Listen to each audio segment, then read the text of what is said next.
హరగోపాల్ గారు, మీరు ఒక పౌర హక్కుల నాయకులు. సో నేను మిమ్మల్ని అడిగే ఒక ప్రశ్న ఏంటంటే, మావోయిస్టులందరూ కూడా చాలామంది లొంగిపోతున్నారు. ఒక్కొక్కళ్ళుగా వాళ్ళ విప్లవ భావాజాలాన్ని వదిలేసి జనజీవన స్రవంతిలో కలుస్తున్నారు. ఇప్పుడు లొంగిపోయిన ఒక మావోయిస్టు కీలక నేత ఆయన బయటకొచ్చి కొంతమంది పౌర హక్కుల మీద కొన్ని కామెంట్లు చేశారు. మేము చనిపోతే మా ఊరికి మృతదేహాలు వస్తే మీరు ఎర్ర కండువా కప్పేసి నివాళులర్పిస్తారు అంతే కదా అన్నట్టు కూడా ఆయన మాట్లాడారు. సో ఎందుకు మావోయిస్టులు లొంగిపోతున్నారు? కారణం ఏంటి? అసలు ఏం జరుగుతా ఉంది? భావాజాలం కరెక్ట్ లేదంటారా? లేకపోతే ఇప్పుడున్న ఈ కంప్యూటర్ యుగంలో ఈ ఏఐ టెక్నాలజీలో వాళ్ళ పోరాటం వృధా అని వాళ్ళు అనుకున్నారా? అంటే ఏం చెప్తారు సార్? మావోయిస్టు పోరాటము ఇవాళ బస్తర్లో దానికి ఒక సెట్ బ్యాక్ వచ్చింది. ఇది మీరు చరిత్రలో ఆదివాసీ పోరాటాలన్నీ ఇవాళ మావోయిస్టు పోరాటానికి గతంలో కూడా అది చాలా పోరాటాలు 200 ఏళ్ళుగా ఆదివాసీలు పోరాటాలు చేస్తున్నారు. పోరాటాల్లో దెబ్బతింటున్నారు, తర్వాత పోరాటాల్లో లొంగిపోతున్నారు. నక్సల్బరీ ఉద్యమం కూడా ప్రారంభమైన నక్సల్బరీలో ఒక 3-4 నెలల్లో అది ఉద్యమాన్ని అణిచివేసేశారు. అలాగే శ్రీకాకుళంలో పెద్ద ఎత్తున పోరాటం వచ్చింది, అది ఎక్కువ రోజులు నిలబడి దాన్ని అణిచివేశారు. ఈవెన్ తెలంగాణ లాంటి ప్రాంతాల్లో కూడా ఉద్యమము కొంత దెబ్బతినడం వలన దాదాపు తెలంగాణ నుంచి వాళ్ళు కాస్త విత్డ్రా అయ్యారు. ఇదేమి వాళ్ళకు కొత్త కాదు. కానీ ఒక్కటి ఏమైందంటే ఛత్తీస్గఢ్ వచ్చేవరకు అది ఒక హెడ్ క్వార్టర్స్ లాగా అయింది వాళ్ళు. ఎందుకంటే అబూజ్ మాడ్ అనేది చాలా సంక్లిష్టమైనటువంటి అడవి ప్రాంతము, పర్వత ప్రాంతము. అక్కడ ఇలాంటి ఉద్యమాలకు కావాల్సినటువంటి ఒక వెసులుబాటు ఏదైతుందో అక్కడ ఉంది. అందుకని ఉద్యమం ఇవాళ దాని మీద పెద్ద చర్చ జరగడానికి 55 ఏళ్ళుగా ఉద్యమం జరుగుతుంది. బస్తర్లో 30-40 ఏళ్ళుగా వీళ్ళకి చాలా బలపడ్డారు. ఒక ప్రాంతంలో జనతన సర్కార్ అని వాళ్ళ ప్రభుత్వాన్ని నడుపుతున్నారు. అక్కడ ఇవాళ ప్రభుత్వము ఒక ఎట్లయినా దీన్ని తప్పకుండా మనము అణచివేయాలి అనేది వాళ్ళు స్పష్టంగా నిర్ణయం చేసుకున్నారు. దాని వెనుక మళ్ళీ భారతీయ జనతా పార్టీ భావజాలం ప్రకారం కమ్యూనిస్టులు అనేటువంటి వాళ్ళే దేశానికి వ్యతిరేకం కనుక మైనారిటీసు అంటే ముస్లిమ్స్, క్రిస్టియన్స్, కమ్యూనిస్ట్ ఈ ముగ్గురు కూడా యాంటీ నేషనల్ అనేటువంటిది గోల్వాల్కర్ క్యారెక్టరైజేషన్లోనే ఉంది. కనుక కమ్యూనిస్టు భావజాలం మీదనే వాళ్లకు తీవ్రమైనటువంటి డిఫరెన్స్ ఆఫ్ ఒపీనియన్ ఉంది. కనుక బస్తర్లో ఇవాళ ఇది ఎందుకు జరిగింది, ఎందుకు సరెండర్ అవుతున్నారంటే, ఒకటి వాళ్ళు స్ట్రాటజీ వాళ్ళు ఏదైతే మొదటి నుంచి అవలంబించిన పద్ధతులు ఏవైతున్నాయో అవి మారినటువంటి సాంకేతిక పరిజ్ఞానానికి కానీ రాజ్యము ఇంత పెద్ద ఎత్తున రాజ్యాంగం కాదని, ఎందుకంటే రాజ్యాంగం ప్రకారము రాజ్యము ఏ మనిషి ప్రాణాన్ని కూడా చట్ట వ్యతిరేకంగా తీసుకోవడానికి వీల్లేదు, ఇది రాజ్యాంగం.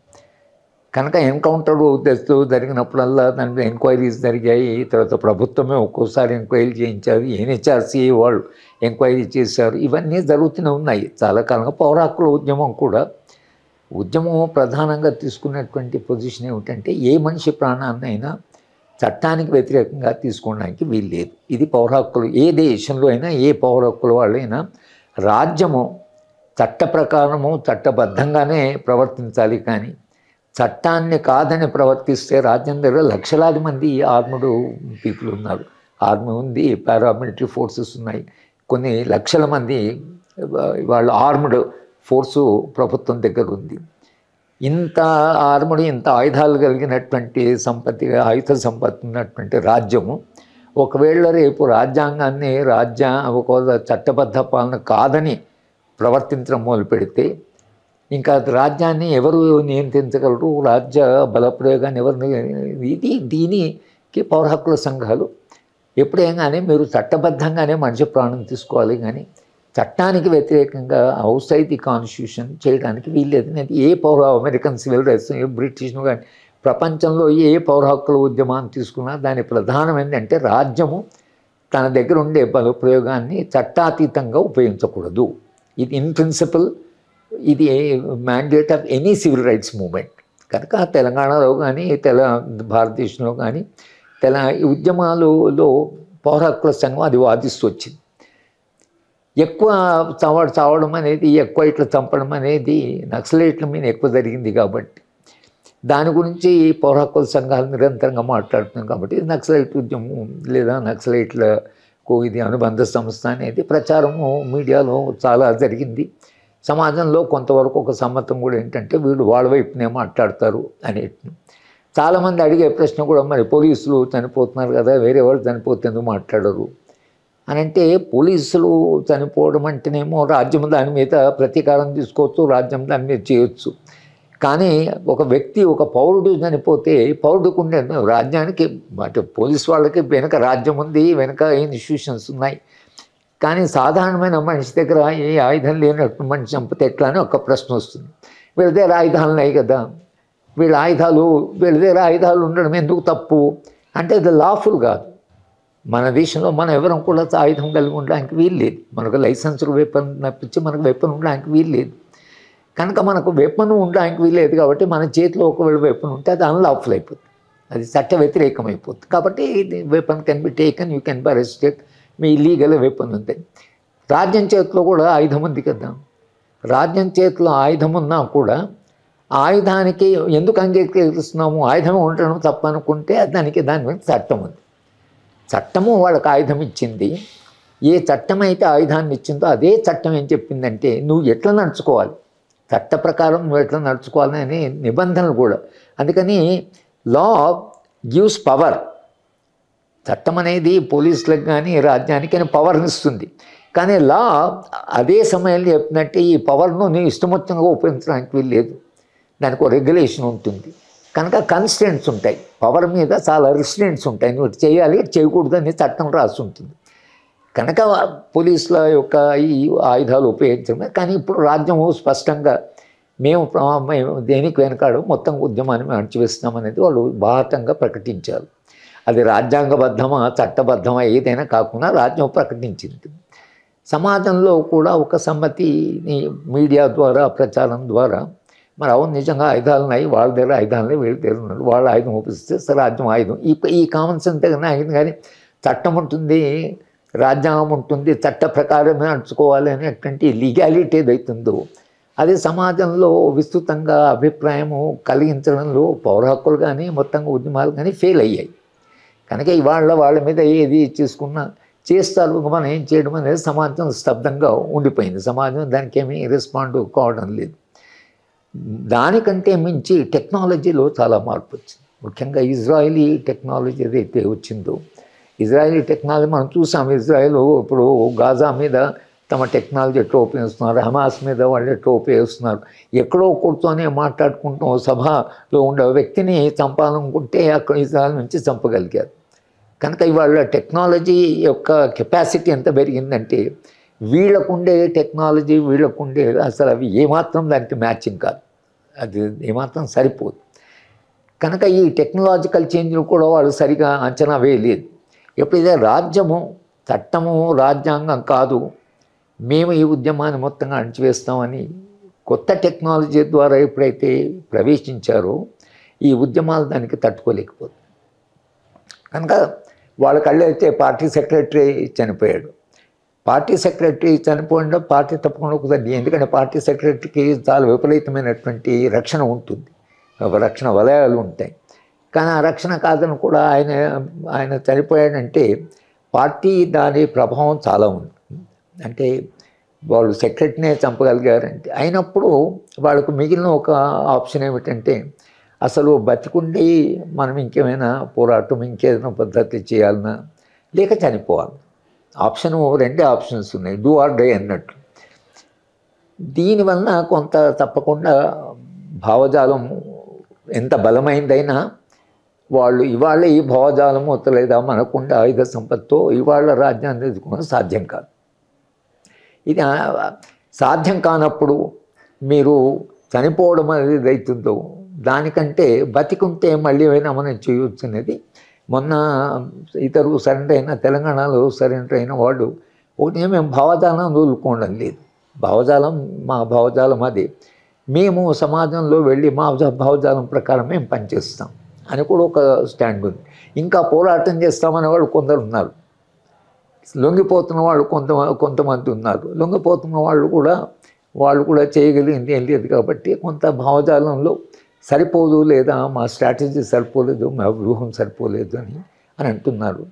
నేను అనుకున్నట్టే ఏ సమాజంలోనైనా చరిత్ర చాలా సుదీర్ఘమైన చరిత్రలో చాలా ప్రయోగాలు జరుగుతుంటాయి. బిర్సా ముండా దగ్గర నుంచి ప్రయోగాల మీద ప్రయోగాలు జరుగుతున్నాయి. ప్రయోగాలు ఒకసారి విజయవంతమైతే ప్రయోగాలు ఒకసారి విఫలమవుతాయి. కానీ మనం శాంతి చర్చలు అనేటువంటి ఒక ప్రపోజల్ పెట్టాం. శాంతి చర్చలు వాళ్ళు అన్నారు, శాంతి చర్చలు కావాలన్నప్పుడు జస్టిస్ చంద్రకుమార్ గారి ద్వారా మనం కొంత ప్రయత్నం చేసాం. ఢిల్లీ స్థాయిలో కూడా మేము ప్రయత్నం చేసాం. ఒక 40-50 సంస్థలు కలిసి నా పేరు మీదే ప్రెసిడెంట్ ఆఫ్ ఇండియాకు, ప్రైమ్ మినిస్టర్కు, హోమ్ మినిస్టర్కు లెటర్ రాసి మీరు చర్చలకు పిలవండి అంటే, చర్చలకు పిలవండి అని మనం ఎందుకు అంటున్నామంటే, చర్చలకు పిలిస్తే ఒకటేసారి లొంగిపోయే వాళ్ళ ప్రభుత్వం ఆయుధాలు వదిలేయండి వదిలేసేవాళ్ళ అది మనకు తెలియదు. చర్చలు వస్తే చర్చల్లో మరి మీరు ఆయుధం ఉంది, ఆయుధము చట్టబద్ధం కాదు కాబట్టి మీరు ఆయుధం ఉన్నంతకాలం మేము మిమ్మల్ని తప్పకుండా రాజ్యానికి వ్యతిరేకమని అనుకుంటామని వాళ్ళు చెప్తారు. వాళ్ళు కూడా ఆయుధాన్ని ఎట్లా డిఫెండ్ చేసుకుంటారనే ప్రశ్న కూడా ఒకటి వస్తుంది. సమాజం మొత్తం, భారతీయ సమాజం మొత్తం దాన్ని చూస్తుంటుంది. ఈ చర్చ జరిగితే అసలు వాళ్ళు తాము ఎందుకు వాళ్ళే పోరాటం చేస్తున్నాము, దాని మూల సమస్య ఏంటంటే ఆదివాసీలు, అక్కడ ఖనిజాలు, ఆదివాసుల యొక్క జీవన విధానం, ఇవి కొంత చర్చకు వచ్చేది. అట్లా చర్చకు రావడం వలన సమాజం యొక్క చైతన్యం పెరిగేది, రాజ్యానికి కూడా సాధికారత పెరిగేది. ఎందుకంటే రాజ్యము ఆర్మడ్ అని పిలువ నాగాలాండ్లో పీస్ ట్రీటీ ఉంది, నార్త్ ఈస్ట్లో చాలా రాష్ట్రాలతో మనకు పీస్ ట్రీటీ ఉంది. అలా ఏమైనా ఒక ప్రయత్నం చేద్దామని చేశాం. కానీ వాళ్ళు ఈ ప్రయత్నము వాళ్ళు ఏం పెద్ద సీరియస్ తీసుకోలేదు, వీళ్ళేంటి అసలు మాట్లాడదని. కనుక వాళ్ళు మేము శాంతి చేసే ప్రశ్నే లేదు, డైరెక్ట్గా మేము అటాక్ చేయవలసింది. ఎప్పుడైతే రాజ్యం అంత ఖచ్చితమైన నిర్ణయం తీసుకుందో, విత్ టెక్నాలజీ, విత్ బలగము, విత్ మీడియా, ఇదంతా అంతూ ఐ థింక్ ఈ పార్టీ దాన్ని తట్టుకోలేకపోయింది. కనుక పార్టీ వెనక్కి తగ్గింది.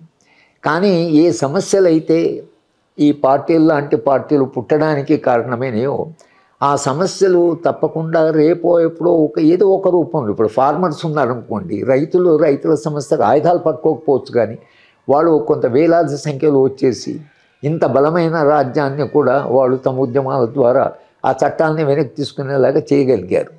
ఇవాళ ఖనిజాల విషయంలో వచ్చేవరకు ఆదివాసీ ప్రాంతంలో, ముఖ్యంగా బస్తరు ప్రాంతంలో ఉండే విపరీతమైన ఖనిజ వనరులు ఏవైతున్నాయో, రాజ్యము దాన్ని అక్కడ ఉండే ఆదివాసీలను పట్టించుకోకుండా, వాళ్ళ కన్సల్టేషన్ లేకుండా, పీసా చట్టం ప్రకారమైన, షెడ్యూల్ 5 ప్రకారమైన వాళ్ళని అడగాలి, వాళ్ళ ప్రమేయం లేకుండా అక్కడ మనము పోవడానికి వీలు లేదు. చట్టము అంగీకరించదు, మనం చేసుకున్న చట్టం అంగీకారని మీరు రేపు నిజంగానే ఈ ఖనిజ వనరులని వాళ్ళు కప్పచెప్తే, రేపు ఖనిజ వనరులని మీరు చాలా రెక్లెస్గా ఆదివాసులను పట్టించుకోకుండా నిర్వాసన చేస్తే దాని పర్యవసరం దానికి ఉంటుంది.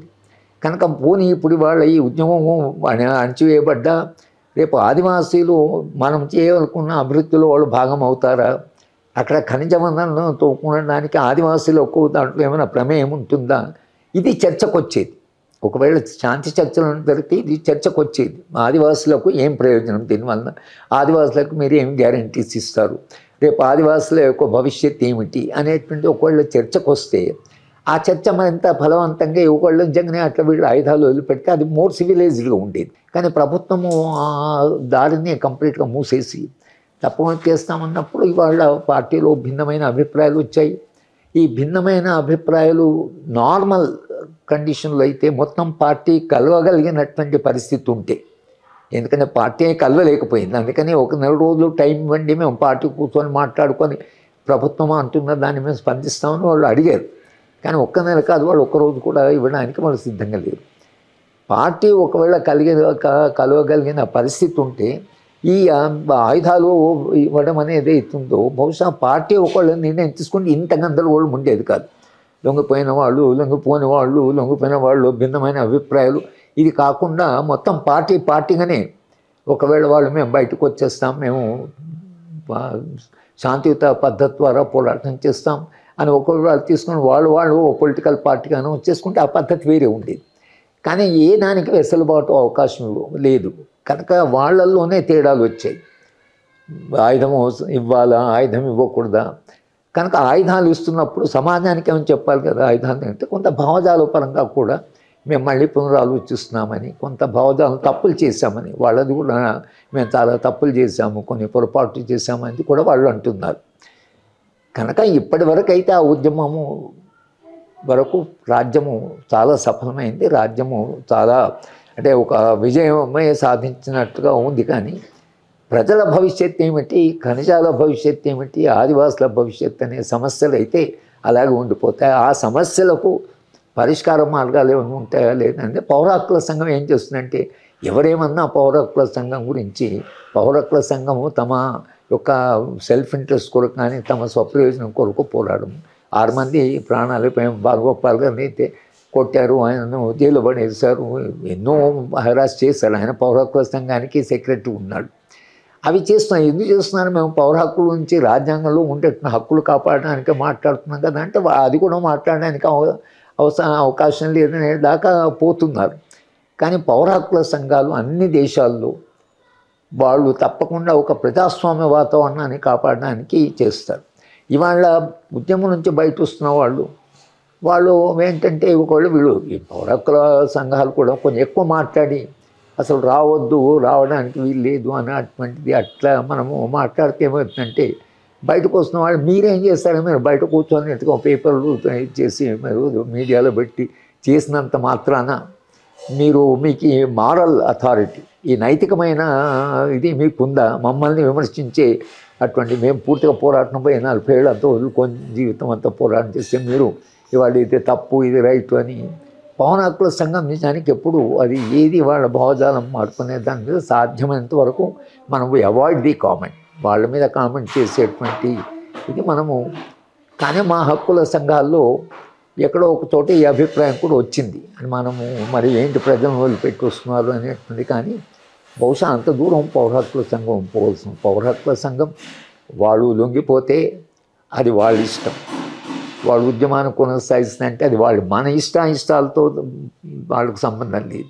బయట ఉండేవాళ్ళుగా చాలామంది మనల్ని అడుగుతారు, మీరు నన్ను వచ్చి అడిగినట్లే అసలు మరి ఏమంటారు దీని గురించి అన్నప్పుడు విశ్లేషించగలమే. కానీ మనమంటూ స్టాండ్ తీసుకొని ఇది తప్పు ఇది రైట్ అలా చేయవలసింది కాదు అనేటువంటి నైతికమైనటువంటి అధికారం కానీ అర్హత కానీ అలాంటి వాడికి ఉండదు. ఎందుకంటే నువ్వు ప్రొఫెసర్ పనిచేసే బాగానే ఉన్నారు, మీరు సెటిల్ అయ్యారు, మీరు వచ్చి అసలు మేము ఇంతకాలము జీవితం అంతా వదులుకొని చేసిన వాళ్ళు మమ్మల్ని మీరు అంటారా అన్నప్పుడు మన దగ్గర జవాబు ఏమి ఉండదు. కనుక పౌర హక్కుల సంఘం ఇంతకాలంగా చేసిన పనికి రేపు పౌర హక్కుల సంఘం మ్యాండేట్ ఏముంటుందంటే, ఈ ఖనిజాలు తోవడంలో ఉద్యమాలు ఎలాగో వెనకదారి పట్టాయి కాబట్టి ఖనిజాలతో ఎప్పుడు ఆదివాసులకు జరిగే నష్టాన్ని గురించి పౌర హక్కుల సంఘాలు మాట్లాడతాయి. అంటే సబ్జెక్టు కరెక్షన్ ఏంటంటే, నిన్న 400 గ్రాముల బంగారం మీద దొరికినట్టు కూడా పెద్ద వార్త వచ్చింది, భారీ ఎత్తున నగదు కూడా లభించినట్టు కూడా వార్త వచ్చింది. అంటే మావోయిస్టుల దగ్గర కూడా బంగారం డబ్బు ఉంటుందా అనేది ప్రశ్న. అంటే రిసోర్సెస్ అనుకుంటారు, రిసోర్స్ లేకుండా వాళ్ళు ఎట్లా ఇంతకాలం ఉద్యమం నడుపుతారు? రిసోర్సెస్ ఉంటాయి. ఎట్లయితే రాజ్యము ట్యాక్సులు కలెక్ట్ చేస్తుందో, ఇప్పుడు మీరు నాగాల్యాండ్ వెళ్ళేది, నాగాల్యాండ్లో మేము అండర్ గ్రౌండ్ గవర్నమెంట్ కలిసాం. వాళ్ళు అండర్ గ్రౌండ్ గవర్నమెంట్ సరే అతనికి ఓల్డ్ గ్రౌండే ట్యాక్సులు వేస్తారు వాళ్ళు ఓపెన్గా. నాగాల్యాండ్లో ఓపెన్గా ప్రతి వాళ్ళు ఆ అండర్ గ్రౌండ్ పార్టీకి ట్యాక్స్ పే చేస్తారు. అందరు అధికారులు కూడా ట్యాక్స్ పే చేస్తారు అక్కడ. వీళ్ళు కూడా కాంట్రాక్టర్ దగ్గర వాళ్ళ దగ్గర డబ్బులు తీసుకుంటారు. ఒకవేళ ఎవరైనా వాళ్ళని అడిగి ఇట్లా మరి నేనేమి అసలు ఈ పని ఏమిటి అసలు అని అంటే, ఇదంతా ప్రజల డబ్బులే కదా, ఇదంతా ఖనిజాల నుంచి వచ్చిన డబ్బు, ఇదంతా ఆదివాసుల సంపదే కదా అని అంటారు. కానీ ఉద్యమం నడుస్తున్నప్పుడు దానికి రిసోర్సెస్, ఇప్పుడు వీళ్ళకు ఒక ఆర్మీ లాంటిది ఉంది. ఈ ఆర్మీని నిరంతరంగా వాళ్ళు ఎక్కడో దానికి కావాల్సిన మినిమం నీడ్స్ అయితే ఉంటాయి కదా, ఉండుంటాయి. రిసోర్సెస్ ఉన్నాయని నేను పెద్దగా ఆశ్చర్యపడింది. ఇప్పుడు హిడ్మా దొరికితే పూర్తిగా మావోయిస్టు పార్టీ పూర్తిగా అంతమైనట్టేనా అంటే ఏం చెప్తారు? లేదం, అట్లా అంతం అనేది మావోయిస్టు పార్టీగా వాళ్ళ ఇది కావచ్చు. కానీ ఆ భావజాలం మీద ఎట్లయితే ఆర్ఎస్ఎస్ భావజాలం 100 సంవత్సరాలు ఉండి ఇంకా ఆ భావజాలానికి బట్లై ఈ భావజాలం కూడా ఇది ప్రజల సమస్యలకు సంబంధించిన భావజాలం కాబట్టి, అంటే ఇవాళ ప్రజలకు ఉండే సమస్యలకి భిన్నమైన పరిష్కారాలు అదొక పరిష్కారం. ఈ పరిష్కారాలు ఏవి పనిచేయకుండా సమాజం ఒక డెడ్ ఎండ్కి వస్తే, రాజ్యం నిజంగానే రేపు సమస్యలు పరిష్కరించడం విఫలమైతే ఇలాంటి ఉద్యమాలు మళ్ళీ ఇంకొక రూపంలో వస్తుంటాయి. చరిత్ర చాలా సుదీర్ఘమైంది కదా. ఇవాళ టెంపరీగా మన ఒక 50 ఏళ్ల చరిత్ర 100 ఏళ్ల చరిత్రలో మనం చరిత్రను కుదించలేము. కనుక సమస్యలు పరిష్కరించగలిగి ఒకవేళ ప్రజలకు కాస్త మెరుగైన జీవితాన్ని ఇవ్వగలిగి వాళ్ళకు కాస్త గౌరవంగా బతకగలిగి ఒక మానవీయమైన సమాజం చేస్తే ఏ ఉద్యమాలు ఏ ప్రాణ నష్టం లేకుండా సమాజం హాయిగా జీవిస్తుంది. కానీ అలా కాకుండా సమాజంలో రోజు ఆకలి, తర్వాత పని దొరకపోవడము, నిరుద్యోగము, అసమానతలు ఇవి ఉన్నప్పుడు విపరీతంగా ఖనిజ వనరుల యొక్క దోపిడీ జరుగుతుంటే ఉద్యమాలు ఏదో ఒక రూపంలో వస్తుంటాయి. కనుక భావజాలం అనేది ఏమిటి? ఒక సమానత్వ భావజాలం. ఆ సంపద ఏదైతుందో అది రాజ్యాంగంలో రాస్తున్నది. రాజ్యాంగంలోనే రాస్తున్నది ఏమిటి? దేశంలోని సంపద అందరికీ అందుబాటులోకి రావాలి. సంపద సామాజిక ప్రయోజనానికి పనికి రావాలి, కానీ సామాజిక హానికరంగా మారకూడదని రాజ్యాంగంలో రాస్తున్నది. అది భావజాలమే కదా. ఇప్పుడు రాజ్యాంగంలో ఉండే ఆర్టికల్ 39 భావజాలమే కదా. ఏం భావజాలం? అందరికీ సమానత్వ భావన, సాంఘికంగా సమానత్వము, తర్వాత మనుషులంతా కలిసి ఉండవలసినటువంటి ఒక అవసరము, సంపద అందరికీ పంచడం. ఇది ఈ భావజాలం ఎట్లయినా రాజ్యాంగంలోనే ఆ భావజాలం కొనసాగుతుంది, అది కొనసాగుతుంది. హలో, తెలుగు రాజ్యం ఛానల్ చూస్తున్నారా? సామాజిక రాజకీయ జీవన చిత్రణే తెలుగు రాజ్యం. అతిశయోక్తులు అసత్యాలు ఉండవు. రాజకీయ కోణం కాదు, ప్రజా కోణమే కొలబద్ద. తెలుగు రాజ్యం వీక్షణ మీ ఉత్తమ అభిరుచికి నిదర్శనం.